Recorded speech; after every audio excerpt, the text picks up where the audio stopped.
In the last couple of years, Nigeria lost over 4.7 trillion naira to crude oil theft. This number has continued to grow with a loss of 619.7 million barrels of crude oil. The twin menace of crude oil theft and pipeline vandalism becomes a national emergency, a grave damage to a sector that accounts for over 70% of the nation's export. However, this sad story does not stay sad forever.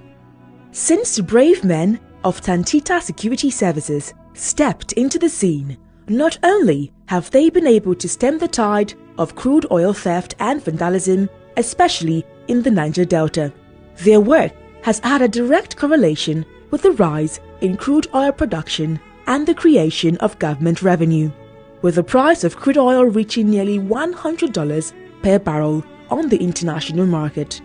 While many nations have seen a drop in crude oil production, the Organization of Petroleum Exporting Countries, OPEC, has reported that two nations have made a growth, with Nigeria leading the charge with not just growth in production but growth in GDP.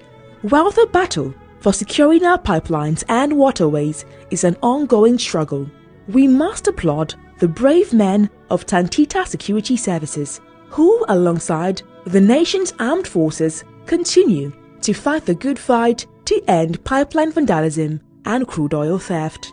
Let us continue to work together to protect our common patrimony. Let's work together to put an end to crude oil theft and pipeline vandalism. This message is brought to you by concerned Niger Delta citizens.